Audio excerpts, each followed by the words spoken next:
નમસ્કાર. अब तक ચેનલ પરથી પ્રસારિત થતા ચાય પે ચર્ચા કાર્યક્રમમાં આપ સૌનું સ્વાગત છે. આ કાર્યક્રમ અંતર્ગત આપણે અલગ અલગ વિષય પર એક ડિગ્નિટી સાથે ઘણી બધી ચર્ચા કરતા હોઈએ છીએ. તો આજે એક ફરી વખત કોઈ એક એવા ડિગ્નિટી સાથે આપણે ચર્ચા કરીશું રિયલ એસ્ટેટ વિષય પર. તો આપણી સાથે આજે કાર્યક્રમમાં ઉપસ્થિત છે ડૉક્ટર સંજય ચતુર્વેદી અને ક્રેબાઈના પ્રેસિડેન્ટ મિસ્ટર વિક્રમ મહેતા. જે સંજય ચતુર્વેદી છે તેમને રિયલ એસ્ટેટ વિષયમાં સૌ પ્રથમ વખત દેશમાં પીએચડી કરેલું છે, સાથે સાથે સીએ, MBA, LLB જેવી ડિગ્રીઓ પણ મેળવેલી છે. તો આપણે એમની સાથે વાતચીત કરીએ. સ્વાગત છે આપનું અમારા કાર્યક્રમમાં. સૌ પ્રથમ તો એ પૂછવા માંગીશ કે સૌરાષ્ટ્રના રિયલ એસ્ટેટના જે વિષય છે એમાં આપનો સર્વે શું કહેવા માંગે છે? રિયલ એસ્ટેટ ઇઝ બહુ સારી ઇન્ડસ્ટ્રી છે અને નીડ બેઝ ઇન્ડસ્ટ્રી છે એકચ્યુઅલી. ને બધા ઇન્ડસ્ટ્રીઓમાં કાં તો તમે રિસેશન હોય તો કાં તો ચડતી હોય તો, પણ આ તો ફેઝિસ છે. બટ રિયલ એસ્ટેટ એવી ઇન્ડસ્ટ્રી છે કે એ હંમેશના માટે એ તો ઇન્ડસ્ટ્રી છે જ એકચ્યુઅલી. એ રિસેશન હોય કે કાં તો તમારા ચડતી હોય, બટ રિયલ એસ્ટેટ ઘરની નીડ તો છે જ, ને ઘરની નીડ ડિમાન્ડ વધશે ને સારી વસ્તુઓ તમે આપશો ને તમારી પ્રાઇસિંગમાં તમારે એક ગુડ પ્રાઇસ આપશો તો એફોર્ડેબલ હાઉસિંગમાં કાં તો એ બીજી સેગમેન્ટ્સમાં, પ્રીમિયમ સેગમેન્ટ પણ સેગમેન્ટમાં डिमांड तो છે જ. अच्छा डॉक्टर साहब, मैं पूछना चाहता हूँ कि रियल एस्टेट में हर चीज़ का प्रोडक्शन होता है, रियल एस्टेट में कोई प्रोडक्शन तो होता नहीं, तो हाउ टू मैनेज इट, क्योंकि जो भी है अवेलेबल लैंड है अब उसमें उसको मैनेज करना पड़ता है. तो लोगों को ये पूरा ज्ञान नहीं है कि कैसे मैनेज. आज के दिन में कमनसीबी है कि इंडियन गवर्नमेंट को भी इतना है नहीं कि भी नॉलेज कि अपने पास लैंड अवेलेबल कम है, तो how to manage it and how to develop it. Actually जो गवर्नमेंट ने बहुत सारी स्कीमें निकाली है, लेकिन जो जोनल क्लासिफिकेशंस जैसे अहमदाबाद में ऑडा का जैसे बहुत सारा उन्होंने जोनल क्लासिफिकेशन किया है. तो गवर्नमेंट ने ऑलरेडी उनको पता है कि लैंड स्केयर है, लैंड कम है और लैंड की जो अवेलेबिलिटी है वो, तो जितने भी FSI के नॉर्म्स है तो उन्होंने उनको वर्टिकल अलाउ किया है कि भाई और ऊपर जाइए जिससे ज़्यादा से ज़्यादा ग्राउंड लेवल अपने को क्लियरेंस मिले. और जो है अभी विश्व स्तर पर भी आप बड़ी कोई भी सिटी देखेंगे, सिंगापुर है या दुबई है या दूसरी भी है, तो वो लोग वर्टिकल जा रहे हैं. हमारी भी सिटीज़, क्योंकि हमारी सब सिटी बहुत पुरानी सिटी है, इनको फिर से वापस से एक रजिस्टर करना थोड़ा सा मुश्किल आ रहा है. लेकिन मेरे ख्याल से आज नहीं कल जो गवर्नमेंट की पॉलिसीज़ है उसके हिसाब से सबको एक क्वेश्चन कॉमन एक क्वेश्चन रहता है कि FSI के जो नॉर्म्स रहते हैं इंडिया में एक तो ऑलरेडी लैंड की शॉर्टेज है, तो FSI में इतना कम क्यों करें? क्योंकि आपने जो सही बताया कि वर्ल्ड की दूसरी कोई भी कंट्री में अपन जाते हैं तो वहाँ वर्टिकल में, क्योंकि ग्राउंड लेवल जितना क्लियरेंस मिलेगा इतना आप इम्यूनिटीज ज़्यादा दे सकेंगे, ग्राउंड मेंटेनेंस भी अच्छा रहेगा, ये सब फैसिलिटी अवेलेबल है. तो अपने यहाँ क्यों इतना स्लो चल रहा है? यहाँ पर एक्चुअली ये है कि इंफ्रास्ट्रक्चर की कमी की वजह से आप किसी भी एक एरिया में अगर आप ज़्यादा FSI देंगे तो वहाँ पर डेंसिटी ऑफ पॉपुलेशन ज़्यादा होगा.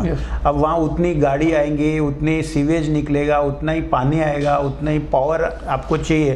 तो वो इंफ्रास्ट्रक्चर नहीं होने की वजह से कायोटिक सिचुएशन हो जाएगी, बहुत प्रॉब्लम हो जाएगी. आदमी लोग जब बाहर ही नहीं निकल पाएंगे रोड के ऊपर. तो धीरे धीरे इंफ्रास्ट्रक्चर जैसे जैसे बढ़ेगा वैसे वैसे मेरे ख्याल से कि ये जो है गवर्नमेंट के ऊपर है. इंफ्रास्ट्रक्चर नॉर्मली इस वक्त इसके लिए भी नहीं बढ़ता है, जैसे कि गवर्नमेंट को अब लैंड चाहिए, रेलवे की लाइन लगानी है या रोड बिछानी है, या अभी हमारे देश में थोड़ा अभी ये है कि भाई लैंड गवर्नमेंट को क्यों देवे या उनका कंपनसेशन क्या है.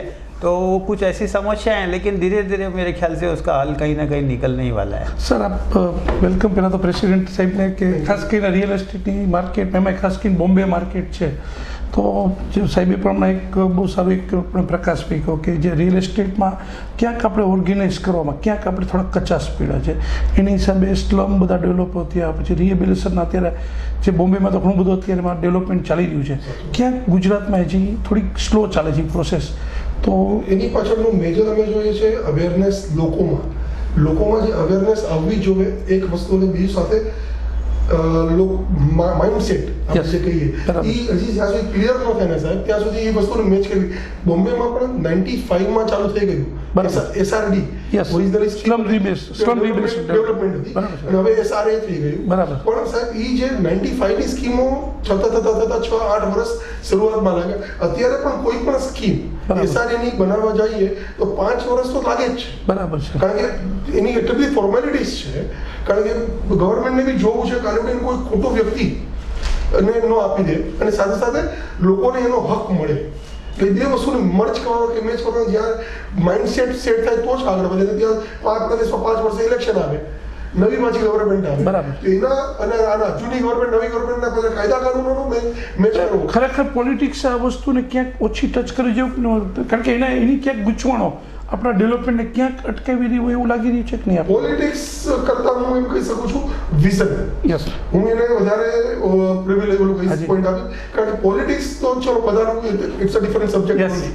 પણ વિઝન જ્યારે હોય કે મારે આ કરવું છે, જે અત્યારે આજની ગવર્મેન્ટમાં હું સ્પેસિફિકલી નીતિન ગડકરી સર જે હાજી. ઇન્ફ્રાસ્ટ્રક્ચર હાજી, મિનિસ્ટર બરાબર. અત્યારે જે હિસાબેનું ઇન્ફ્રાસ્ટ્રક્ચર થોટ અને પ્રોસેસ Yes. લાવી રહ્યા છે, જ્યારે એ મહારાષ્ટ્ર ગવર્મેન્ટ બીજેપીની હતી ત્યારે પણ એને ફ્લાયઓવર્સ એટલા જ લઈને આવેલા. બરાબર. ને સેમ વે અત્યારે એના જે ઓલ ઓવર ઇન્ડિયા લેવલ પર જે એમની થોટ ચાલી રહી છે કે ઇન્ફ્રાસ્ટ્રક્ચર આટલું સ્ટ્રોંગ હશે તો જે આપ તમે વાત કરી રહ્યા હાજી. હતા એમાં ઘણો બધો બધા પ્રશ્નો આપણા સોલ્વ થઈ ઘણા ગયા બધા પ્રોબ્લેમ સોલ્વ થશે. અચ્છા. તો એ જ વસ્તુ જરૂરી છે. એટલે ગુજરાતમાં અમારે PPP યોજનાઓ આવેલી છે, પબ્લિક પ્રાઇવેટ પાર્ટનરશિપ વાળી યોજનાઓ છે. એમાં ગવર્મેન્ટ છેલ્લા 5 વર્ષથી એફર્ટ લગાવેલી છે, પણ સમહાવ આખા ગુજરાતમાં એક કે બે સ્કીમ વર્કઆઉટ થઈ છે. એટલે ક્યાંક ગવર્મેન્ટ આ પ્રોસેસ ચાલતી હશે એવું ક્યાંક હશે, કારણ કે આ બધી વસ્તુઓને થોડુંક જલ્દી સોલ્યુશન સર એમાં આવું બે છે વસ્તુ અમે કહીએ છીએ, સમજીએ છીએ PPP માં સ્પેસિફિકલી લોકેશન. યસ. બીજી વસ્તુ છે કે એ એરિયાનો પ્રાઇસિંગ. કારણ કે આજે શું છે 100 ફૂટ કે 100 રૂપિયાની વસ્તુ બનતી હોય, 100 રૂપિયાની વસ્તુમાં કોઈ પણ ડેવલપર આવે તો એનો 1% કંઈક એનો નફો હોવો જોઈએ. જોઈએ. જો નફો એને ન મળે તો એ આગળ વધી ન શકે અને એના માટે ઇન્ટરેસ્ટ લોકો જનરલી દેખાડતા નથી. કારણ છે તમે એક તો લોકેશનમાં પ્રાઇસ એનું સેલ ન થાય, સેલ ન થાય તો એનો નફો દબાઈ જાય. પણ સર અમે ગુજરાતમાં ખાસ કરીને રાજકોટ અમે જોઈએ છીએ હા. કે વાયબિલિટી બેસે છે હા.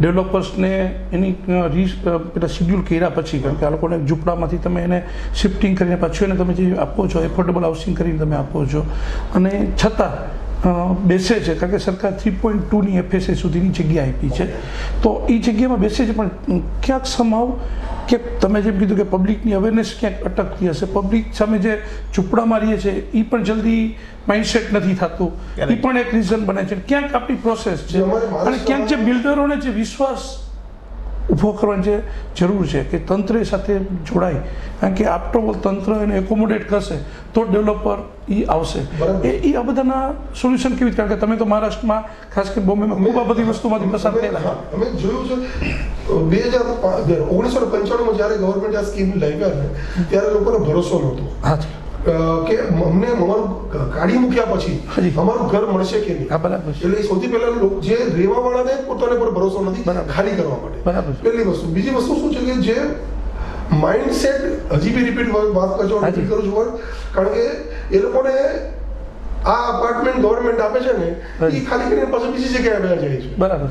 એટલે ગવર્મેન્ટને એ પણ જોતું નથી. બરાબર. કારણ કે ગવર્મેન્ટ આ શેના માટે કરવા માંગે છે કે ભાઈ તમે સારા ઘરમાં રહો હાજી. અને આપણું એરિયા સરસ રહે. બરાબર. એ ગવર્મેન્ટની થોટ છે. પણ સાથે આપણી બી એવી જ વિચાર હોવા જોઈએ કે ગવર્મેન્ટ મારા માટે વિચારી રહી છે તો મારે પણ ગવર્મેન્ટની સાથે કોઓપરેટ કરવું છે. એ જ્યાં સુધી આપણું બેવનું મેચ નહીં થાય ને સાહેબ ત્યાં સુધી આ તકલીફો ચાલ્યા જ કરે. પણ સરકારે ક્યાંક થોડો કાયદોને વધારે સ્ટ્રોંગ કરીને, કારણ કે આફ્ટર ઓલ પબ્લિકના સારા માટે કદાચ 100માંથી 15 જણા ઓપોઝ કરે તો એને લઈને સારી સ્કીમો આપણી રોકાઈ જાય. કારણ કે ઘણા બધા સ્લમને આપણે રિહેબિલિટ કરશે તો ઘણા બધા ઇસ્યુ પણ સોલ્વ થઈ જશે. આપને ધ્યાન દોરું સુપ્રીમ કોર્ટનો જજમેન્ટ છે કે મોર દેન 70% નું કન્સેન્ટ હોય ને સર તો કોઈ પણ સ્કીમ ને કોઈ અડચણ નથી થતી.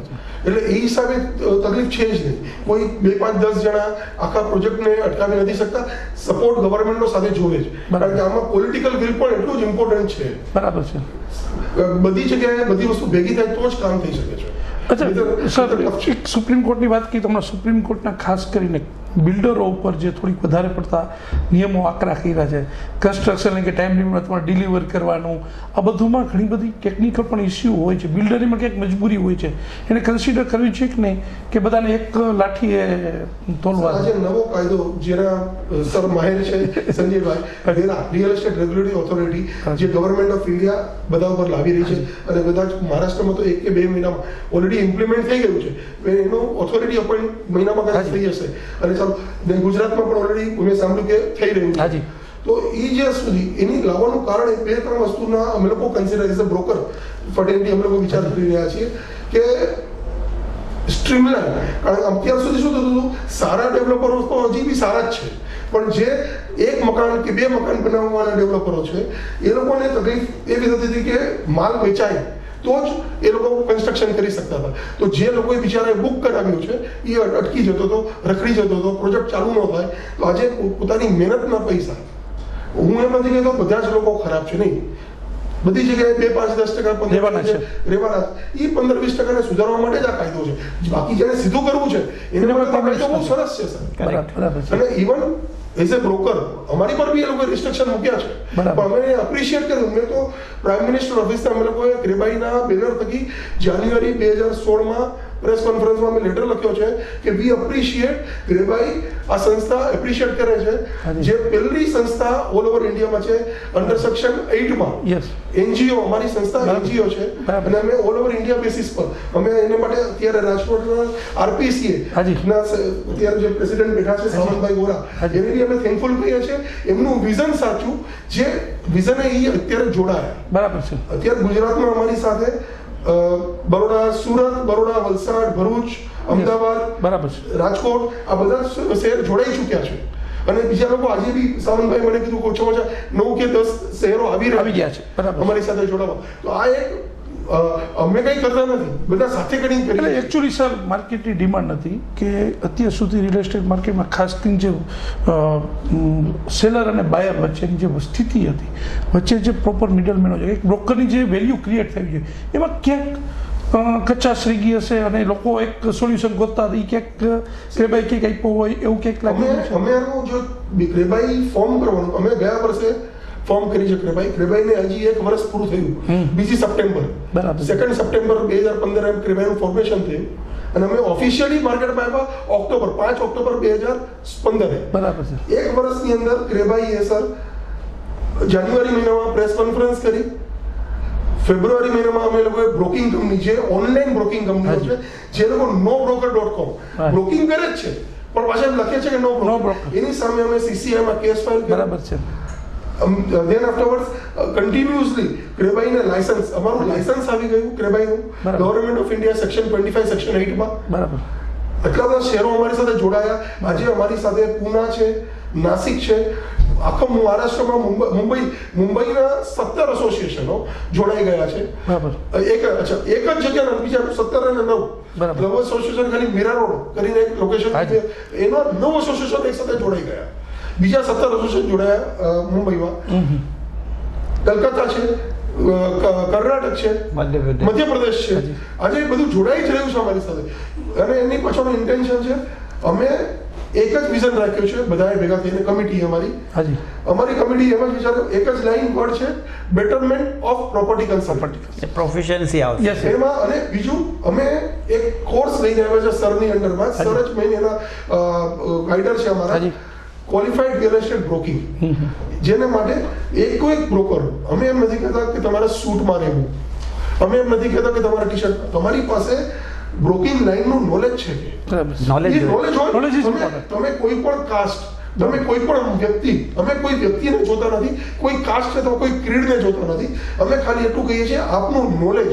જ્યારે તમે કોઈ ગ્રાહકને, કોઈ ક્લાયન્ટને કઈ વસ્તુ દેખાડવા જાઓ છો, ત્યારે તમારી પાસે પ્રોપર્ટીનું પૂરું નોલેજ હોવું જોઈએ કે આ પ્લોટ, આટલા પ્લોટ છે, આટલા સાઇઝનો પ્લોટ છે, એની પાસે આ પરમિશન છે, 8 માળ, 10 માળ, 12 માળ બની શકે છે, એક માળ પર 2 ફ્લેટ, 4 ફ્લેટ છે, એક ફ્લેટનું ક્ષેત્રફળ આટલું છે, એની સુપર બિલ્ડર, કાર્પેટ એરિયા શું છે, કેટલી બાલ્કની છે, ફ્લેટની અંદર શું એમ્યુનિટીઝ છે, Documents. હા એના ડોક્યુમેન્ટ્સ કેટલા strong છે. અચ્છા, તમારું કહેવાનું છે કે આ બ્રોકરોએ પણ અપગ્રેડ થવાની જરૂર છે. સર એને માટે ઓલરેડી અમે ચાલુ કરી દીધું છે. બરાબર. ક્વોલિફાઈડ રિયલ એસ્ટેટ બ્રોકિંગ એના બરોડાના જ પ્રેસિડેન્ટ હાજી લલિતભાઈ પરમાર કરીને છે, All India. જે અમારો કોર્સ છે એના અવેરનેસના ઈ ચેરમેન છે. બરાબર. અને ઈ પોતે ઘણી બધી જગ્યાએ પોતાની રીતે જઈ રહ્યા છે, બધાને ક્રિએટ કરી રહ્યા છે કે તમે આ એને ઓલરેડી એક કોર્સ કર્યો સરને બેનરમાં બરોડામાં, અને અત્યારે આજે સાવનભાઈને હિસાબે આ જે જીએસટી અને રેરાનું છે Yes. સાથે સાથે સર આની ઉપર બી થોડીક હાઇલાઇટ આપવાના છે,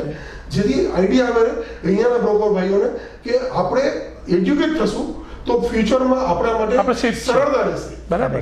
કારણ કે માર્કેટ જેટલું આપણે પબ્લિકની સારી વસ્તુ સાચી વસ્તુ કહેતા રહેશે તો ઓટોમેટિક માર્કેટ અને સર હવે જે રેરા કાયદો આવ્યો છે ને સર, રેરા કાયદામાં ગવર્મેન્ટે બહુ સરસ વસ્તુ કરી છે હાજી. કે ગવર્મેન્ટ એમ કહે છે કે અમે તમને કહીએ તો અમે તમને વેબસાઇટ આપી દીધી, તમારા કોઈ પણ પ્રોજેક્ટ હોય તમારે અમારી વેબસાઇટ પર મૂકી દેવાનો. મૂકી દો.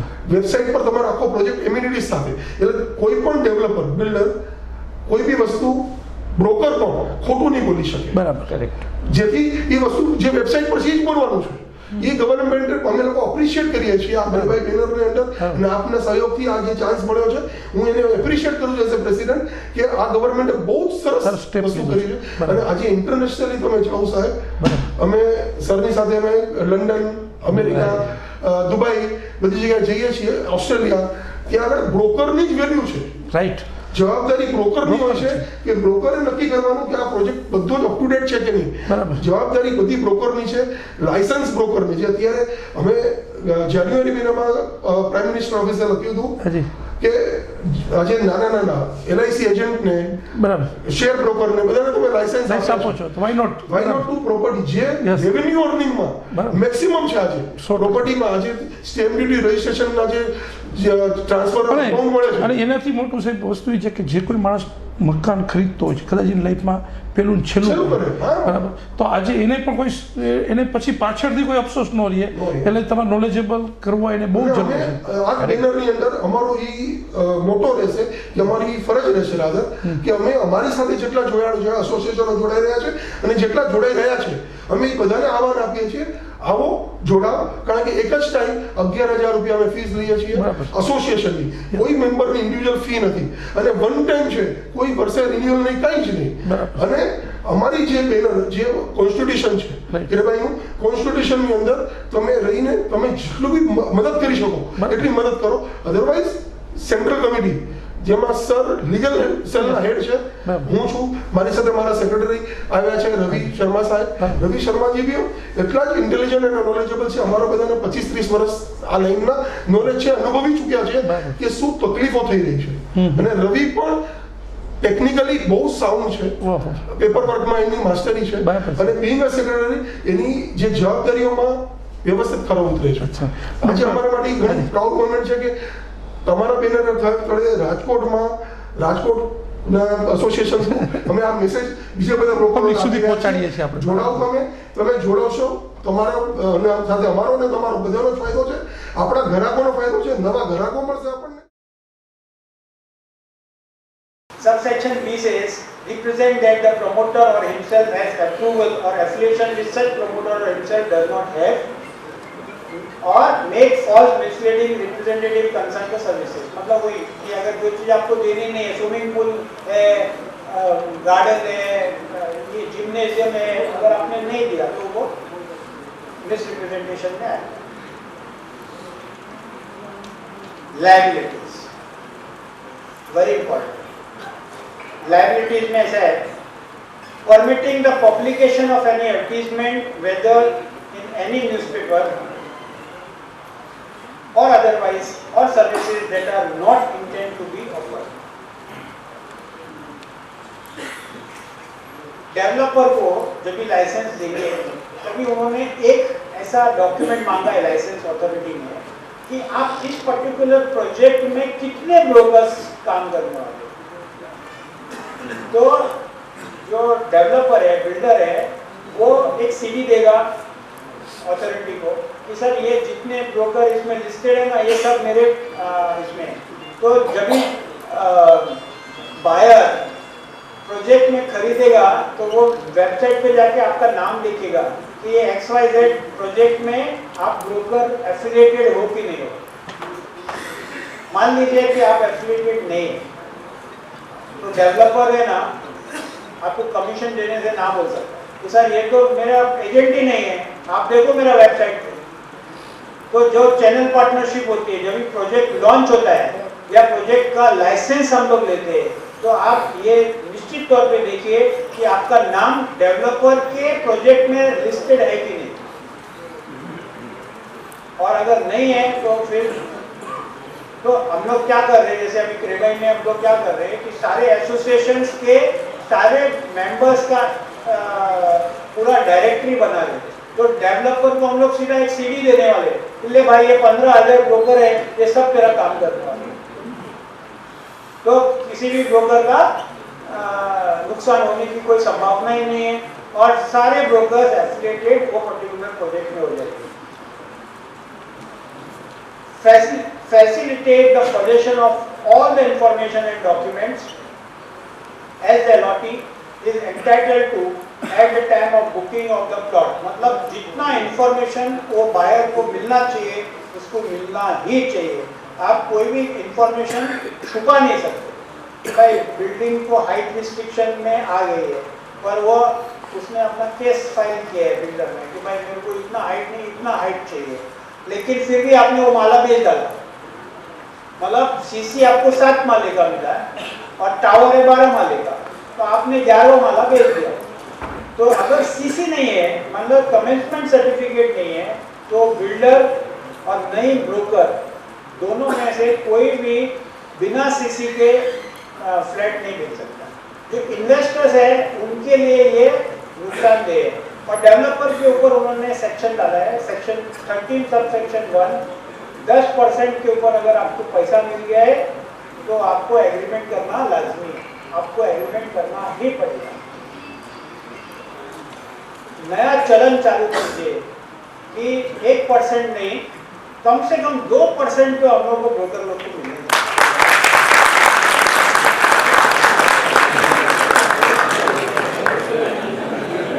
कम से कम तो ज्यादा से ज्यादा जो तो कम से कम 2% तो मिलना चाहिए। पर आप कमा रहे हो 1%, आपकी पेनल्टी है 5%, सेक्शन 62।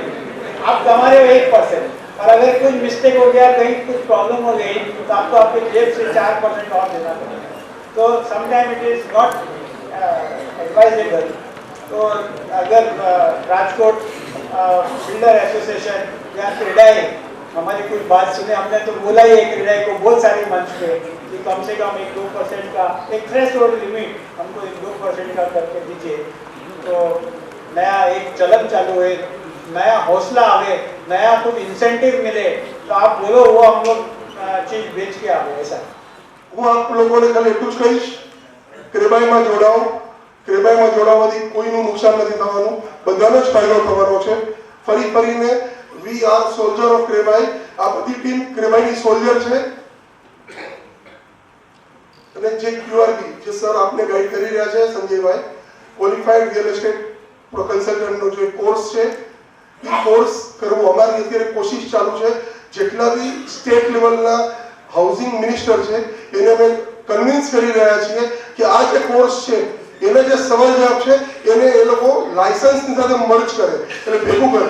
એટલે તમે આ કોર્સની પરીક્ષા આપી હોય જેની એક નોમિનલ ફી હશે, કારણ કે આમાં હોલ લેવો પડશે, એને માટેના કોઈ સ્પીકરો આવશે, એને માટેની સ્ટેશનરીઓ પ્રિન્ટ થશે, તમને કંઈ બુકલેટ આપવામાં આવશે, એનું એક સર્ટિફિકેટ હશે। એ સર્ટિફિકેટ તમે લઈને જાઓ, તમને લાયસન્સ મળવામાં એક નવા પૈસાની તકલીફ ન થાય। અમારી આ કોશિશ ઓલ ઓવર ઇન્ડિયા લેવલ પર ચાલુ છે અને કદાચ બધું બરાબર થશે, 3 મહિનામાં એનો જવાબ અમને આવી જશે। ખાસ કરીને સર એ થશે કે કસ્ટમર સેટિસ્ફેક્શન जो कस्टमर सेटिस्फेक्शन है। और दूसरी बात यह है कि जैसे कोई चार्टर्ड अकाउंटेंट है या कोई वकील है या जैसे कोई प्रोफेशनल आदमी होता है, ऐसे एक ब्रोकर्स को भी प्रोफेशनल दर्जा देना बहुत ज़रूरी था। क्योंकि ब्रोकर्स में हमारे समाज में ऐसा हो रहा था कि ब्रोकर्स के बच्चे लोग के साथ कोई संबंध नहीं करते, नहीं कभी कोई हाउसिंग फाइनेंस नहीं सर, हमारे यहाँ तो कोई ब्रोकर अपने फ्लैट परचेज किए तो उसको लोन चाहिए तो बैंक वाले उसको लोन भी लोन नहीं देते। कैपेसिटी के मतलब क्या बोले नहीं, आपके इनकम अनसर्टन है, तो जब भी आप लाइसेंस रहेंगे तो लाइसेंस होने के बाद में आप ऐसा, जैसे कोई चार्टर्ड अकाउंटेंट किसी पेपर पे साइन करता है, वैसे ही वो ब्रोकर भी साइन करेगा। और हम लोगों की ये अभी गवर्नमेंट को हम लोगों ने जो मेमोरेंडम और चार्टर दिया है उसमें लिखा है कि इवन जो भी डॉक्यूमेंटेशन, ट्रांजैक्शन के जो डॉक्यूमेंटेशन हुए उसको एक ब्रोकर एंडोर्स करे, जिससे कि उसको दिखे कि भाई क्या क्या उसमें कुछ कमी तो नहीं है, या भी जो ऐसे रेरा आ रहा है तो रेरा के हिसाब से कोई प्रोविजन में कुछ गलत तो नहीं है, तो ब्रोकर का जो अब रोल है वो और बढ़ जाएगा। तो जिम्मेदारी बढ़ जाएगी। सर दूसरा, आप रियल एस्टेट में अपने PhD किया था, मुझे थोड़ा क्यूरियोसिटी भी, एक प्रश्न का आपका सोल्यूशन मुझे चाहिए, जॉब भी चाहिए। मोस्टली सिटी का वेस्ट की तरफ ग्रोथ होता है, उसका रीज़न क्या होता है? एक्चुअली मैं आपको बेंगलोर का एक उदाहरण देता हूँ, वेस्ट की तरफ नहीं होता है। बेंगलोर में नॉर्थ में जैसे ही एयरपोर्ट आया तो पहले तो बेंगलोर साउथ में बढ़ रहा था, फिर अचानक बंद होके अब वो नॉर्थ में बढ़ गया। तो it is just like a facility, जैसे मुंबई में अभी पनवेल में एयरपोर्ट आने वाला है, तो लोग बाग अब वो फिर वो ज़्यादा करके ट्रांसपोर्टेशन जो स्टेशन है, मेट्रो है या एयरपोर्ट है या इंफ्रास्ट्रक्चर है, उसकी तरफ ज़्यादा जाते हैं। अभी जैसे अहमदाबाद में आप ऑर्डर देखेंगे तो पूरा करीबन मेरे ख्याल से करीब 32 के 38 विलेजेस अभी और उन्होंने अपने म्यूनसिपल कॉर्पोरेशन में आए, तो वो जैसे जैसे अभी बोपल पहुंच गया या आगे और भी पहुंच गया, तो जहाँ जहाँ पे वो। और सबसे बड़ी बात जो आज खास करके गुजरात गवर्नमेंट का मैं आपको बोलूँ कि उन्होंने कस्टमर के लिए कितना ज़बरदस्त काम किया है कि उन्होंने इंफ्रास्ट्रक्चर को बढ़ा दिया है बराबर। और इंफ्रास्ट्रक्चर बढ़ने की वजह से जो आदमी CBD एरिया में रह रहा है या वो आउटस्कर्ट में रह रहा है वो उसको सेम इंफ्रास्ट्रक्चर मिल रहा है। तो CBD एरिया का भाव बढ़ने, सिटी के ऊपर का जो प्रेशर है थोड़ा कम हो जाता है, कम होने के और फिर वो भाव बढ़ता नहीं है। तो जो प्राइस को अरेस्ट करने का या कम करने का गवर्नमेंट का जो रोल है वो यही है कि उन्होंने इंफ्रास्ट्रक्चर दिया।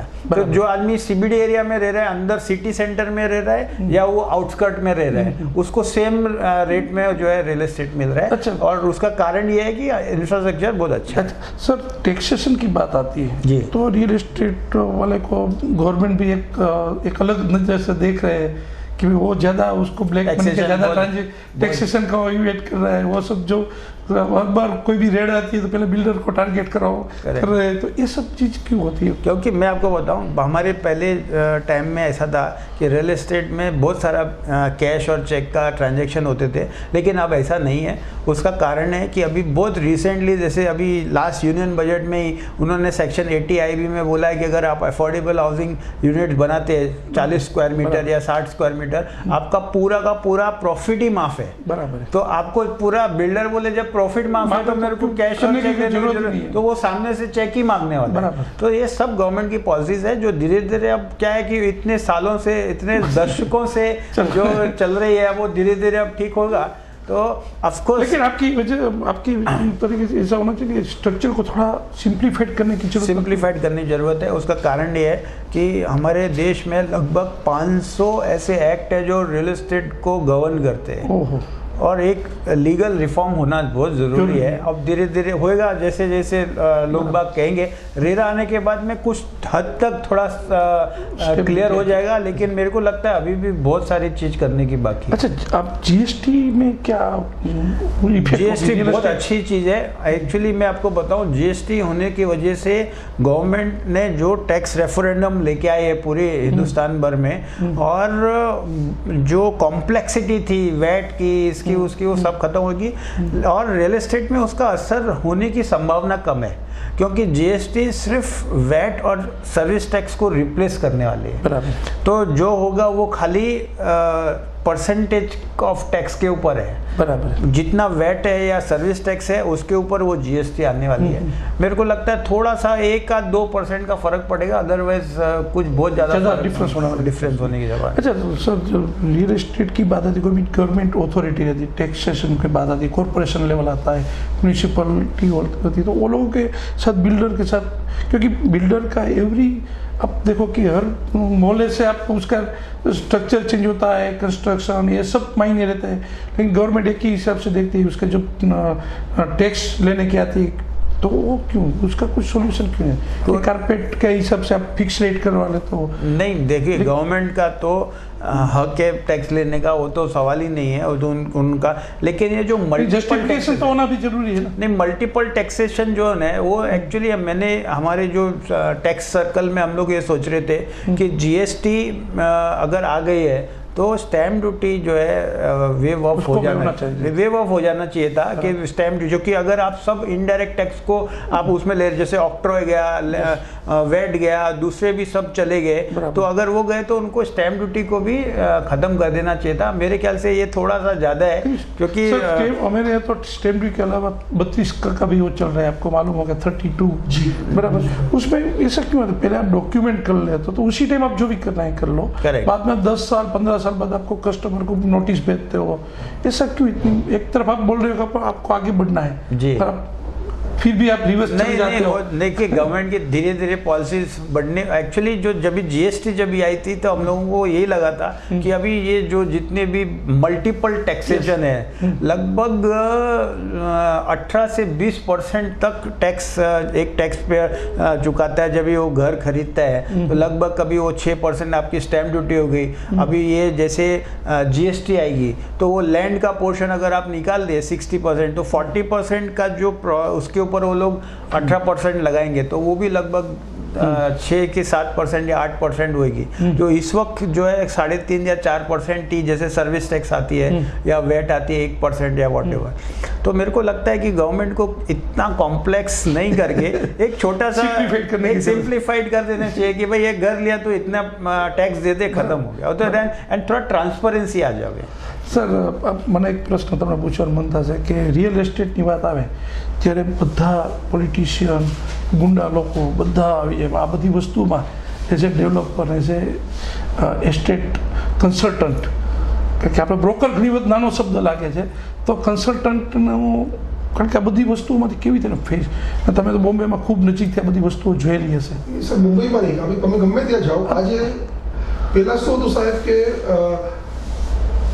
ફેમિલી સૌથી પહેલા જે ઇશ્યુઝ ચાલુ થયા છે ને સાહેબ, આપણે લોકોએ આ બધી વસ્તુ ક્રિએટ કરેલી છે, આપણે બીજાને કોઈને બ્લેમ કારણ કે આપણા જ્યાં સુધી આપણે પોતાની વસ્તુ આપણી પાસે રાખીએ તો આપણે બીજા પાસે જવાની જરૂર નથી। આપણે જ્યારે બીજા પાસે જવા લાગ્યા ત્યારે લોકોને લાગ્યું કે આમાં તો અમને બી લાડવો મળે છે, એટલા માટે તો એ જ્યાં સુધી તમારી માઇન્ડ સેટ। હવે હું તમને એટલું કહી શકું છું કે બોમ્બેમાં સ્પેસિફિકલી વાત કરું કે સરાઉન્ડિંગ ઓફ બોમ્બેમાં કોર્પોરેટ કંપની આવવા લાગી, કોર્પોરેટ કંપનીઓ આવવાથી આ બધું જે નેક્સસ છે ને બધું એવું નીકળી ગયું છે। એની પાછળ રીઝન છે એ લોકો કોઈને કન્સિડર કરતા જ નથી, અને સાથે સાથે ગવર્મેન્ટની પોલિસીઝ ઘણી ચેન્જ થવા લાગી। એ પહેલા પોલિસી હતી ને અત્યારે જે પોલિસીઓ છે દેટ ઇઝ રાધર હું એટલું કહું, ભલે વેરા આવે, ભલે જીએસટી આવે, દેટ ઇઝ બિલ્ડર ફ્રેન્ડલી। કારણ કે આપે સરળ રીતે કીધું ને આપે જે ધ્યાન દોર્યું કે હવે સ્મોલ હાઉસિંગના જે સેક્ટરને એ લોકો જે બેનિફિટ આપવાની જે વર્કિંગ કરી રહ્યા છે, એ એન્ડ ઓફ ધ ડે ઇન્ડસ્ટ્રીને બૂમ આપવાની કોશિશ કરી રહ્યા છે, કે સપોર્ટ આપવાની કોશિશ કરી રહ્યા છે, એની ઉપર ટેક્સ નહીં, તમે આ કરો, આની સામે તમને એટલી એફએસઆઈ આપીએ છીએ। આજે ગવર્મેન્ટની એક પગલું આગળ વધી છે, એનો એડવાન્ટેજ નહીં અને આગળ વધવું જ જોઈએ।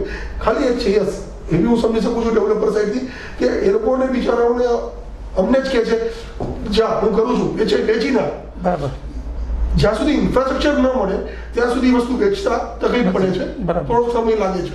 ઇન્ફ્રાસ્ટ્રક્ચર થાય ઓટોમેટિકલી બધી વસ્તુ ઇઝી થઈ જાય છે।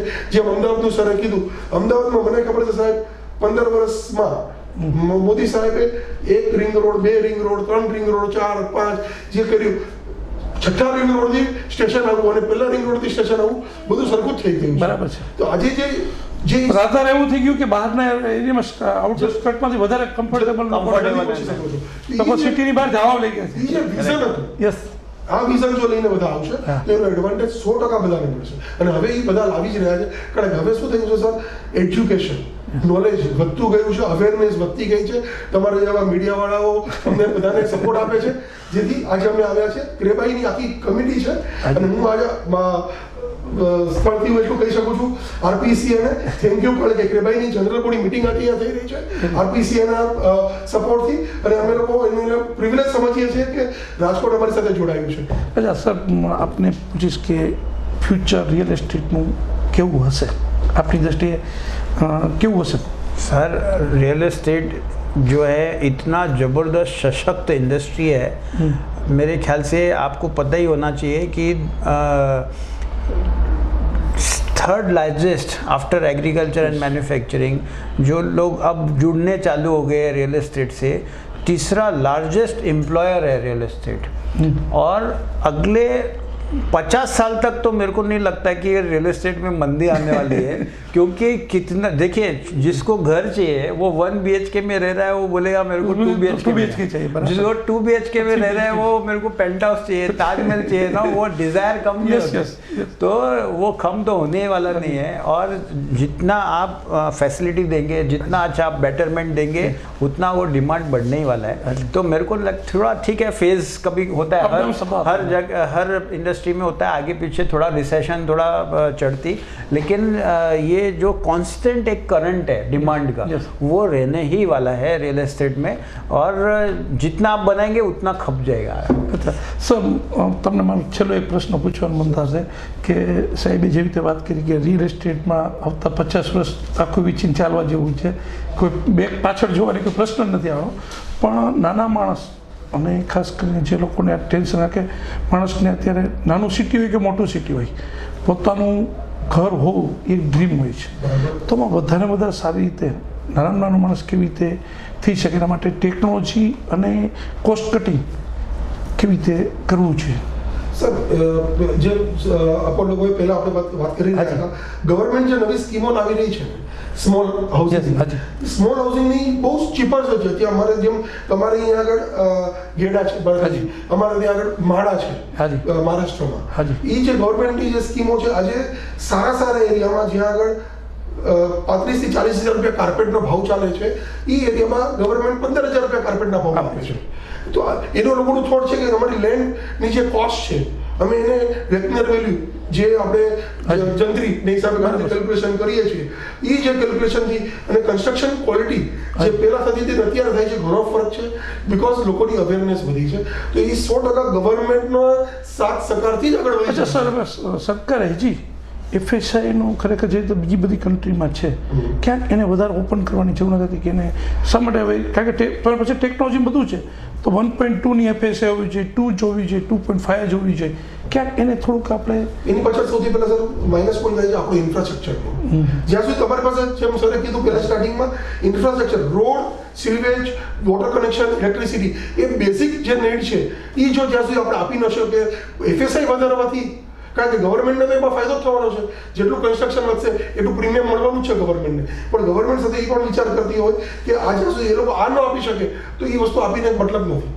એ જ્યાં સુધી, અને મને સ્પેસિફિકલી હું મારો પર્સનલ ચોઇસ કહીએ ને, અમદાવાદ છે સાહેબ, કારણ કે ત્યાં આગળ તો એ લોકોએ રોડની જે સાઇઝ છે, એ વિડ્થની હિસાબે હાઈટ અને પરમિશન્સ છે, એ બહુ સારામાં સારી વિચાર છે. કારણ કે એમાં શું છે, તમારી પર બર્ડન, રોડ ઉપર બર્ડન ઓછું આવે. હા, એ બહુ સરસ થોટ છે, અને એ થોટ જો બધી જગ્યાએ થાય ને તો એનો એડવાન્ટેજ બધાને જ મળે લોંગ ટર્મમાં. અને જેમ બ્રોકિંગ, અને હું તો બ્રોકિંગ કન્સલ્ટન્ટ અમે છીએ, અમે તો એ છીએ કે અત્યારે બી જોઈ રહ્યા છે સર, નો ડાઉટ થોડો ડાઉનવર્ડ હતો, પણ અત્યારે ફરીથી મુવમેન્ટ ચાલુ થઈ ગઈ છે છેલ્લા 5-6 મહિનાથી. ભાડાના એટલે લીવ એન્ડ લાયસન્સના કામ બી થઈ રહ્યા છે, અને આઉટરાઇટના પણ કામ થઈ રહ્યા છે, સબ્જેક્ટ ટુ પ્રાઇસિંગ.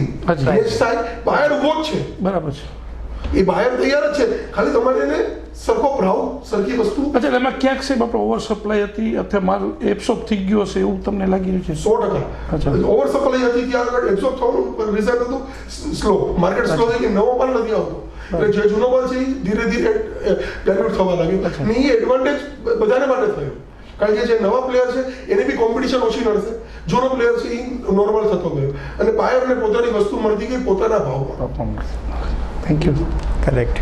अच्छा, ये एसोसिएशन जो इन लोगों ने फॉर्म किया हुआ है, इसका मेन एम ये है कि आपको एक नया रेल ट्रैक दिया जाए, एक नया डायमेंशन दिया जाए, ताकि आप लोगों को A to Z जो आपकी प्रॉपर्टी कंसल्टेंसी से रिलेटेड एस्पेक्ट्स है आपको पता चले थे, जो खुद प्रोप्राइटर है व्रज इंफ्रास्ट्रक्चर प्राइवेट लिमिटेड के.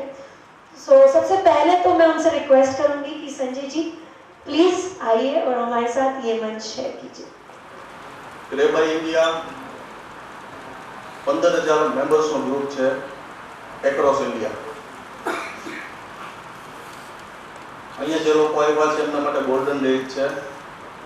તમે એવું સમજો કે ઓલ ઓવર ઇન્ડિયા તમારી ઓફિસ ઓપન થઈ ગઈ છે આજથી.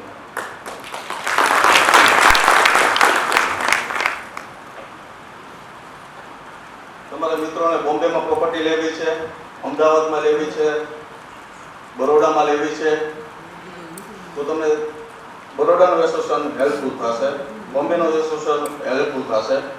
અને આપણા બધા બ્રોકર્સ વતી એક વાત કહું तो हर घड़ी चश्मे खरीदार में रहने के लिए सर, हर घड़ी in the eyes of purchaser, हर घड़ी चश्मे खरीदार में रहने के लिए एक हुनर चाहिए बाजार में रहने के लिए. तो આપણું એસોસિએશન રજ એના સાથે આ હુનરને આપણે વધારે ડિફાઇન કરશું, વધારે સાફ કરશું, વધારે સરખું કરશું, વધારે સરળ કરશું અને વધારે ટેકનિકલાઇઝ કરશું. That is it. આપણી બધાની સાથે રહી, વ્રજની સાથે રહી, વિલ ઓલ ગ્રો ટુગેધર એ મને પૂરેપૂરો ભરોસો છે. વ્રજ તમારી સાથે જ છે. Thank you very much. It is possible to remove the all black money from the real estate because there is the big portion. If black money removed from there, our brokerage also increase progress तो आपको वैसे भी पूरे बहुत बढ़िया transaction पे We all have to- cash cheque जो भी होएगा तो डीलर आपको कैश का कैश देता है, चेक का चेक देता है. लेकिन रियल एस्टेट में ब्लैक मनी निकलना मुश्किल है. गवर्नमेंट ने कोशिश तो की है. अभी देखिए 30 सितंबर तक गवर्नमेंट बोल रही है कि जो ब्लैक मनी की स्कीम चल रही है वो आप निकाल दीजिए. लेकिन ब्लैक मनी एक्चुअली होना बहुत मुश्किल है. उसका कारण ये है कि बहुत सारे टाइम पे डेवलपर्स नहीं चाहते हुए भी ब्लैक मनी को कभी कभी लेना पड़ता है, क्योंकि सामने जो बायर है वो कौन सा प्रोफाइल में काम करता है, वो ब्यूरोक्रेट है या गवर्नमेंट एजेंसी में काम करता है या वो कॉर्पोरेट है या दूसरी कहीं पे है जहाँ पर उसके पास बहुत सारी ब्लैक मनी है. तो उसमें बिल्डर्स कभी कभी, अभी बिल्डर्स को मैं आपको बताऊं, गवर्नमेंट की इतनी अच्छी पॉलिसी है यूनियन बजट में. सेक्शन 80 आईबी में उन्होंने बोला अगर आप अफोर्डेबल हाउसिंग में कंस्ट्रक्ट करते हैं, अगर 40 स्क्वायर मीटर के नीचे आप कंस्ट्रक्ट करते हैं तो आपका पूरा का पूरा प्रॉफिट माफ है. तो बिल्डर फिर वो पूरा चेक में ही लेगा पैसा, जो अभी अफोर्डेबल हाउसिंग का प्रोजेक्ट है या व्हाटएवर. तो जब वो चेक में लेगा, सब कुछ व्हाइट में दिखा सकता है, तो ब्लैक में क्यों लेगा. तो बिल्डर लोग तो अभी काफी लोग तो एडवर्टीजमेंट करने लग गए कि फुल चेक पेमेंट ये वो. तो ये सामने जो बायर्स है कभी कभी कंपेल करते हैं कि हमको ब्लैक में देना है, तो वो मैं और आप तो उसको नहीं रोक सकते. वो तो होना ही होना है. राजकोट में काफी सारे बिल्डर्स है, दो चार बिल्डर्स मेरे ध्यान में भी जो 100% डॉक्यूमेंट देते हैं. और राउंड अप्रोच चाहूंगा उसमें संजय भाई भी है, संजय भाई साहब. Thank you sir. जी आपने शुरुआत में बताया था कि ऑक्यूपेशन सर्टिफिकेट लेने से आपको वेट या सर्विस टैक्स नहीं लगेगा. करेक्ट. तो सर वो जरा डीप में समझाएंगे. देखिए ऐसा है, सर्विस टैक्स जो है नॉर्मली वो कंस्ट्रक्शन एक्टिविटीज पे लगता है, क्योंकि वर्क कॉन्ट्रैक्ट जो है वो वर्क कॉन्ट्रैक्ट सर्विस के अंतर्गत आता है. तो अंडर कंस्ट्रक्शन जो भी प्रोजेक्ट है उसमें सर्विस टैक्स लागू होता है या वेट लागू होता है. जब भी आप ओसी आ जाते हैं मतलब प्रोजेक्ट खत्म हो गया. ऑक्यूपेशन सर्टिफिकेट मतलब प्रोजेक्ट खत्म हो गया. उस ऑक्यूपेशन आने के बाद में, प्रोजेक्ट खत्म होने के बाद में सर्विस टैक्स और वेट नहीं लगता है. सो मतलब उसका है कि डायरेक्ट वो प्रोडक्ट बेच रहा है, वो सर्विस नहीं बेच रहा है. तो गवर्नमेंट ने ये ऐसी सहूलियत दी है. एक्चुअली सर्विस टैक्स में उन्होंने एक और डॉक्यूमेंट मांगा है. उन्होंने बीसीसी मांगी है, बिल्डिंग कंप्लीशन सर्टिफिकेट. ओसी के बाद में बीसीसी अगर आपके पास है तो आपको सर्विस टैक्स देने की कोई जरूरत नहीं. થાય છે કેવું ઘણી વાર આપણી પાસે જ્યારે બ્રોકરને પ્રોપર અમુક ઘણી વખત ફોર માય એક્ઝામ્પલ ઘણી આપણને ખબર નથી હોતી અમુક બાબતની, તો પછી આપણે જ્યારે સોદો ફિનિશ થતા પહેલા જ આપણે ફ્લક્ચ્યુએટ થઈ જાય. બીજી વસ્તુ એ લાગે છે કે દરેક 25% ટ્રિગર પીરિયડ આવતો હોય. તો રિયલ એસ્ટેટમાં તેજી મંદીનો તો એક સેક્શન જાય છે, પણ જે બ્લેક મનીનું સખત રોટેશન છે એ શું આવનારા વર્ષોમાં એ ઓછું થઈ અને એક્ઝેક્ટલી ટ્રાન્સપરન્સીના મોડ ઉપર જે તમે યુએલસી થઈ જાય છે અર્બન લેન્ડ સીલિંગ, તો જે કરન્સીનો જે બ્લેક ફ્લો છે એવું તમને લાગે છે કે આવનારા વર્ષોમાં એ પણ બધું નીકળી જાય છે કે એ નીકળશે? હું તમને કહું, ટ્રાન્સપરન્સી લેવલ એકદમ વધશે, કારણ કે તમારા લાયસન્સની જે તમારી રૂલ્સ રેગ્યુલેશન છે બિલ્ડરો માટે પણ છે, તો ગવર્મેન્ટનું મંશા શું છે, એકચ્યુઅલી લો મેકરની મંશા શું છે? The first paragraph of RERA, first paragraph આ એક્ટની જો ફર્સ્ટ પેરાગ્રાફ છે એ લોકો કહે છે કે અમારે રિયલ એસ્ટેટમાં ટ્રાન્સપરન્સી વધારવાની છે કરીને આ એક્ટ આવે છે. તો લો મેકરની ફર્સ્ટ મંશા આ છે. એના પ્રમાણે બધા સેક્શન્સ આ તમારી ઓબ્જેક્ટ એક્ટની જે ઓબ્જેક્ટ છે એને એ લાગુ કરશે. તો એ બધું તમારું રેરાનું જે પણ પ્રોવિઝન છે, એક્ટ છે, ટ્રાન્સફરની વધશે ને નેક્સ્ટ લાગુ થયા પછી તમે 1-2 વર્ષમાં જોજો આ ટ્રેડિશનલ વે ઓફ વર્કિંગ તમારે જે હું તમને કીધું, તમને આ એક્ઝામ્પલ આપેલો હતો કે એસટીડી બૂથ તમે 20 વર્ષ પહેલા ચલાવતા હતા ને હવે તમે એન્ડ્રોઈડ છે તમારી પાસે, તો તમારો તો ધંધો જ ખતમ થઈ ગયો ને. એસટીડી બૂથનો શું ધંધો છે? તો તમે અગર સમયની સાથે તમે નહીં કરો, તમે નોલેજ નહીં વધારો, તમારી ઇન્ફોર્મેશન નહીં અપડેટ કરો, તો તમારું પણ એ જ હાલ હશે જે એસટીડી બૂથનો હતો. તમે નોલેજ ને તમે ઇન્ફોર્મેશન તમારી એસેટ છે. તમારું એસેટ, તમારું ઇન્વેસ્ટમેન્ટ શું છે? તમારા એકચ્યુઅલી તમારી એક્યુમેન્ટ છે, તમારા પરસ્પર વ્યવહાર છે તમારા ક્લાયન્ટથી. यहाँ जो अंदर RERA act, is there any provision for specification of material used by a developer?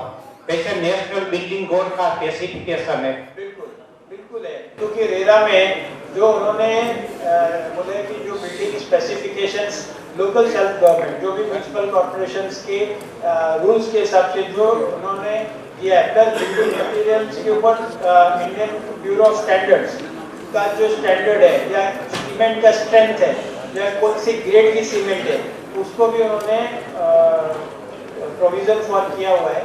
और रेरा का जो उन्होंने दिया है कि इवन रेगुलर उसके ऊपर एग्जामिनेशन किया हुआ है कि रेगुलर कैसा स्थिति मिलेगा. हमारी जो नॉर्मली म्यूनिसिपल कॉर्पोरेशन ऐसे ही करती है कि आपकी स्ट्रेंथ देखती है, आपने पहले प्रिंस प्लस फाउंडेशन प्लस आपने फर्स्ट फ्लोर डाला, तो आके आपके मटेरियल निकाल के लैब में जाके देखते हैं सीमेंट की स्ट्रेंथ कितनी है, उसके बाद में फिर आपको आगे का सीसी देते हैं. तो इट इज रेरा में भी वो एप्लीकेबल.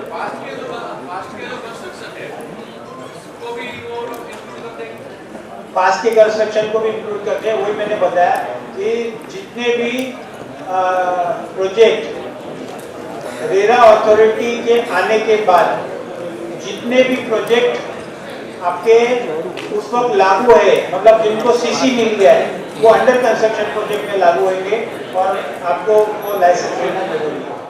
આજનું આયોજન રાજકોટ પ્રોપર્ટી કન્સલ્ટન્ટ બ્રોકર્સ એસોસિએશને કર્યો હતો ને इस प्रकार की जितने भी कॉन्फ्रेंसेस होते हैं या सेमिनार होते हैं, इसमें ज्ञान बढ़ाते, नॉलेज सीखते हैं, इन्फॉर्मेशन लेते हैं. और ये पहली बार ऐसा हुआ है कि इतनी बड़ी तादाद में ब्रोकर्स आए हुए हैं. और सबसे बड़ा आज जो ब्रोकर्स को मिला है वो जो डेवलपर्स है, आज उन्होंने 1% से सीधा 2% अनाउंसमेंट किया कि हमें 2% की हमको कमीशन देंगे. तो मेरे को लगता है कि ये एक ट्रांसफॉर्मेशन है. और जब भी हम लोग नॉलेज सीरीज़ इस प्रकार की करते हैं, हिंदुस्तान भर में करते हैं, लेकिन राजकोट की जो नॉलेज की भूख देख के आज मैं अचंभित रह गया कि काफ़ी लोग इतनी समय तक बैठे, पूरा हॉल फुल था. और काफ़ी टाइम से मतलब समय से पहले भी काफ़ी लोग आ चुके थे. तो नॉर्मली जनरली हम लोग एक्सपेक्ट नहीं करते कि इतना जल्दी पब्लिक आ जावे या इतनी देर तक बैठे रहे, इंटरेक्शन करे, क्वेश्चन पूछे, उनको इन्फॉर्मेशन चाहिए. और मेरे को लगता है कि एक बहुत बड़ा अच्छा कॉन्फ्रेंस आज आयोजित हुआ है. आज अँ राजकोट एसोसिएशन જે આ ઇવેન્ટ કર્યું હતું આયોજન જીએસટી અને રેરા ઉપર, અને એટલા લોકોનો સાથ અને સહયોગ આરપીસી અને જે પ્રોપર્ટી કાઉન્સિલ એસોસિએશનને મળ્યો છે, એની સાથે સંદીપભાઈ એમણે જે હિસાબેનો સપોર્ટ આપ્યો છે જે ડેવલપર તરીકે, અને જે નોલેજ સિરીઝનું આયોજન થયું છે બહુ જ સરસ. અને હું તો એટલું માનું છું કે જેટલી વખત આપણે મળશું એટલી વખત કંઈક ને કંઈક નવી વસ્તુઓ એકબીજાને નજદીક લાવશે. અને અમે ક્રેબાઈ લેવલ પર ગમે ત્યારે પ્રોપર્ટી કન્સલ્ટન્ટો, જે બી આપણે ચેનલ પાર્ટનરો પ્રોપર્ટી કન્સલ્ટન્ટ ભાઈઓ માટે તૈયાર છીએ. અમારી ટીમ આખી તૈયાર છે. બધા જ લોકો આગળ વધીએ એકબીજાને હાથ પકડીને. અને કોઈ પણ જગ્યાએ તમને જરૂર હોય, સાવન વોરા જે રાજકોટના પ્રેસિડેન્ટ છે, સંજયભાઈ ચતુર્વેદી જે આજે સ્પીચ આપી હતી, જેમનું આજે લેક્ચર હતું, એ ક્રેબાઈના લીગલ હેડ છે. મારી ટીમમાં રવિ શર્મા જે સેક્રેટરી છે, એ બધા જ લોકો તમને સપોર્ટ આપવા તૈયાર છે. અને અમે જ્યારે પણ જ્યાં જરૂર પડશે ક્રેબાઈ લેવલ પર બધી જ જગ્યાએ બધાનો સાથ અને સહકાર આપવા તૈયાર છીએ. Thank you. गुड इवनिंग, मैं रवि शर्मा, क्रेबाई इंडिया का सेक्रेटरी. यूजुअली ऐसे देखा गया है, मैं काफ़ी टाइम से क्रेबाई में हूँ. पिछले 1 साल से क्रेबाई का फॉर्मेशन हुआ है. तब से हम पूरे इंडिया में घूम रहे हैं, अलग अलग स्टेट्स में जा रहे हैं. आज पहले टाइम मैंने ऐसे देखा कि जहाँ डेवलपर और ब्रोकर्स दोनों साथ साथ आके यहाँ पर खड़े हुए. आज जो नॉलेज सीरीज़ का हुआ, यूजुअली ब्रोकर्स को ऐसे समझा जाता है कि ब्रोकर बस उंगली दिखाता है और पैसा लेता है. वैसा नहीं है. क्रेबाई में हम लोग क्वालिटी ब्रोकर्स का जो नया शुरू किया है, QRB प्रोग्राम जो हमने शुरू किया है, वो क्वालिटी ब्रोकर्स पूरे रहेंगे और पूरा इन डेप्थ नॉलेज डेवलपर के साथ होगा. मैं शुक्रगुजार हूँ RPCA ने आज का जो फंक्शन अरेंज किया था वो काफ़ी बड़े पैमाने पे किया था. मैंने देखा था कि काफ़ी लोग भी यहाँ पर रुके हुए, कुछ खड़े थे, कुछ बाहर रुके थे, लोग वेटिंग में थे. आज ब्रोकर्स की डिमांड है कि कोई नेशनल एसोसिएशन आवे और उनको अपने छाते में ले, और बस यही लेके हम आगे बढ़ रहे हैं कि एक ऐसा छाता मिले कि जो हर एक छोटे से बड़े तक ब्रोकर को अपने अंडर में रखे और पूरा ब्रोकर को ट्रेन करके आज जो उसको इज्जत सम्मान जो भी चाहिए वो सब मिलाने के पीछे क्रेबाई है.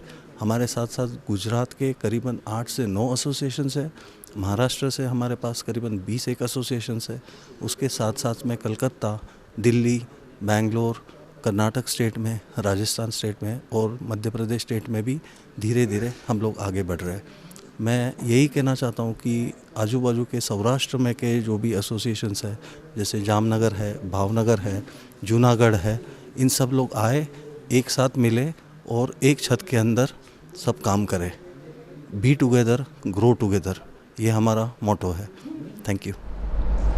તો આજે આપણે ડૉક્ટર સંજય સાથે અને વિક્રમ સર સાથે ઘણી બધી રિયલ એસ્ટેટ વિશે જે આપને ખબર નથી એવી માહિતી પણ મેળવી. તો આ જ કાર્યક્રમમાં ફરી કોઈ નવી ડિગ્નિટી સાથે અને અલગ વિષય પર મળતા રહીશું. ત્યાં સુધી જોતા રહો અબ તક ચેનલ. નમસ્કાર.